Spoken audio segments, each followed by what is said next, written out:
I already know what you're doing. I already know what you're doing. RGT. This is clickbait. I don't like this video, but you haven't even listened to the video. You haven't even heard me out. Because when I say it's the end of something in 2023, I don't mean it in a sense that all of a sudden companies aren't going to make games for it. All of a sudden systems aren't going to sell. I don't mean that at all.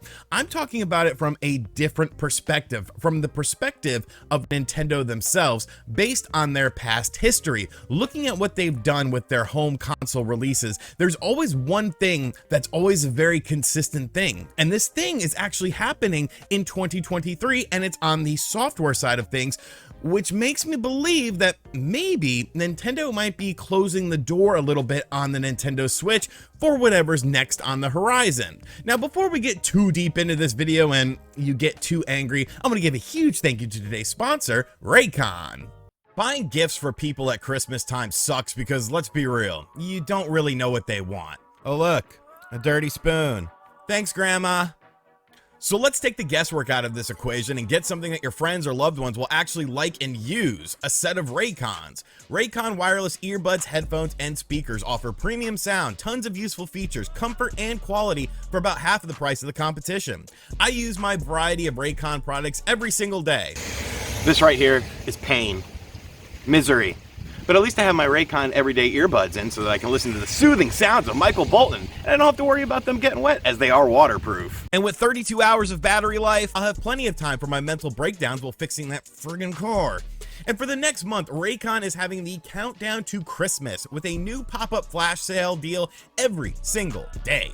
So click the link in the description box down below or head on over to buyraycon.com/RGT85 and use the code HOLIDAY to get 15% off everything site-wide and keep those eyes peeled for the latest pop-up deals. Be sure to support the brands that support me and my channel, and a huge thank you to Raycon for sponsoring today's video.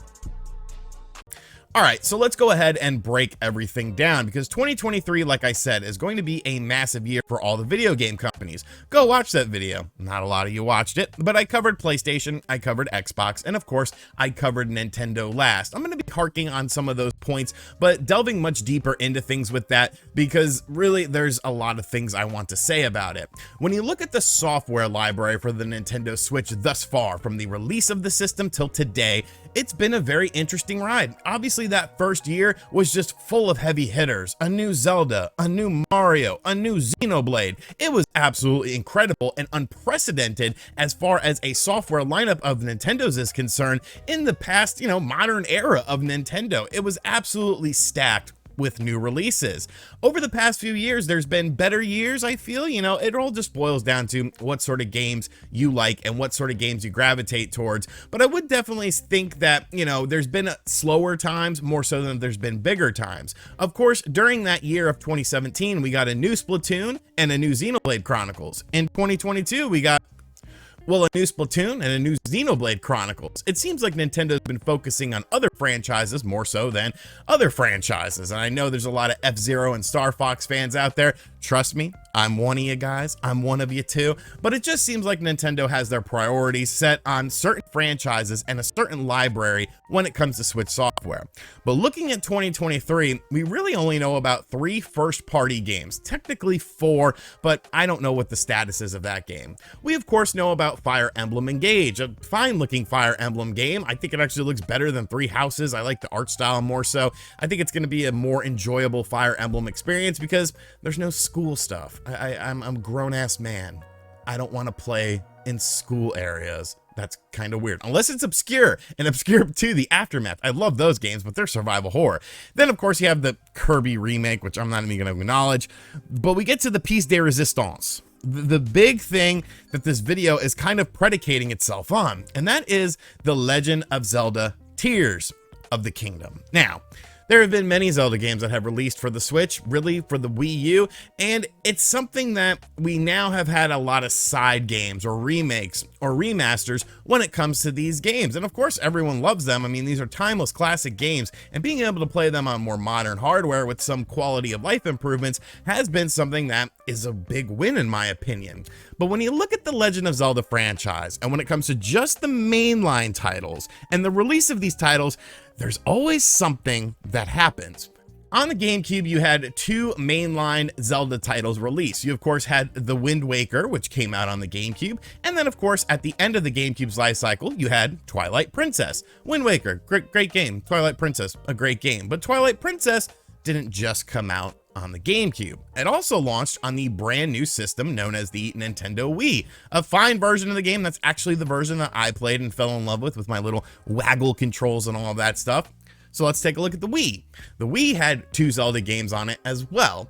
It had the aforementioned Twilight Princess, and then of course it had Skyward Sword, a very divisive game that honestly I didn't really like it on the Wii because I didn't like the motion controls because they were way too just mandatory for me, but it was a game that had its fan base. I enjoyed it more so on the Switch. But when Skyward Sword came out, it was kind of signaling the end of an era for Nintendo. Skyward Sword came out exactly 1 year before the Nintendo Wii U came out, signaling pretty much the end of Nintendo putting in a lot of effort into these games. You still had some other games there. There were third-party games, don't get me wrong, but as far as Nintendo's mentality was concerned, they started to move on from that hardware with the release of Skyward Sword, and literally 1 year to the date when Skyward Sword was released, they released the Wii U. Let's take a look at the Wii U. The Wii U, of course, had some HD ports of the aforementioned Twilight Princess and Wind Waker HD. And then at the end of the Wii U's life cycle, it had Legend of Zelda Breath of the Wild, which also came out on the Nintendo Switch. Do you see the correlation here? Do you see the correlation? To me, and this is just to me, but I'm basing it on the history of how Nintendo does things, whenever they release a mainline Zelda game for their home console, it's usually signaling the end of that home console. I'm not saying the end of production. I'm not saying the end of the system's life cycle or whatnot. What I'm saying is, as far as the big heavy hitter games are concerned, they might do side games, they might do smaller budget titles, but as far as, pushing the medium forward, a game like a Super Mario Odyssey or something like that, it always seems like once you get that new Zelda title, that's it. You're going to get that big banger title, and the Nintendo is going to start talking about or working on whatever the next thing is, or focusing on whatever the next thing is. Now, this Nintendo of 2023 is obviously a very different company. There still, of course, is the fact that Metroid Prime 4 has not had any information. Maybe that could be a swan song for the system, but I just feel like it's accumulation of so many different things. You've infiltrated the market in a way that I don't think anyone expected with the Nintendo Switch. You've captivated a whole new audience. You've merged your home consoles and your handhelds together. You've sold over 111 million of these damn things. You start to get to a point where you get a bit of oversaturation. So that's why we get things like new consoles. Developers want to do new things. Whatever the new Nintendo console is, if it is a console or if it's a hybrid, we don't really know. When could we actually get some information on this? Could that actually be in 2023? I don't know. I don't really know. And I don't even necessarily know the answer to the question I posed in this video. Is 2023 going to sort of be the Nintendo Switch's winding down year? But I can't help but feel like it's going to be. And that's just based on the history of Nintendo themselves. For the past 20 years, that's what they've been doing with mainline Zelda games. And obviously, people have come and gone from the company, things have changed, presidents have changed, but I just feel like that's sort of an internal thing that Nintendo tends to focus on. With the success of games like The Legend of Zelda, NES and Super NES, and once they sort of, started to adapt to the more modern marketplace with the GameCube, that's when all this sort of went into production. That's when all the wheels started spinning on this, and that's why I can't help but feel this could be potentially a swan song year for the Nintendo Switch. Now, of course, there's always that hardware thing.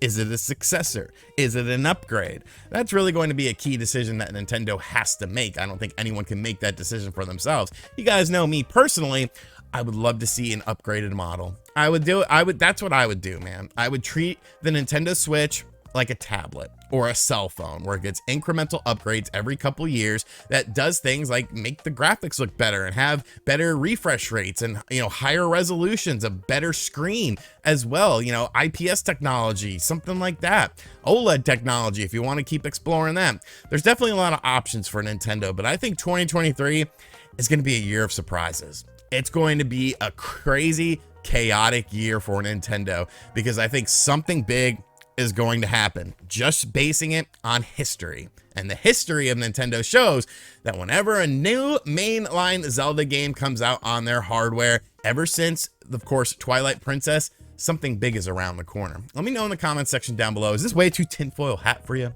Am I too crazy? Because I am crazy. I'm insane. And as always, guys, thank you for checking out this video. If you're new to the channel, be sure to hit that subscribe button, like, comment, and share. Huge thank you to Raycon for sponsoring today's video. Go check them out. I seriously have a lot of their products. I use them all the time. Yes, I do use those earbuds when I'm out messing with the damn car, because that's going to be a project for a very long time. And as always, I'll catch you guys on the next video. Later.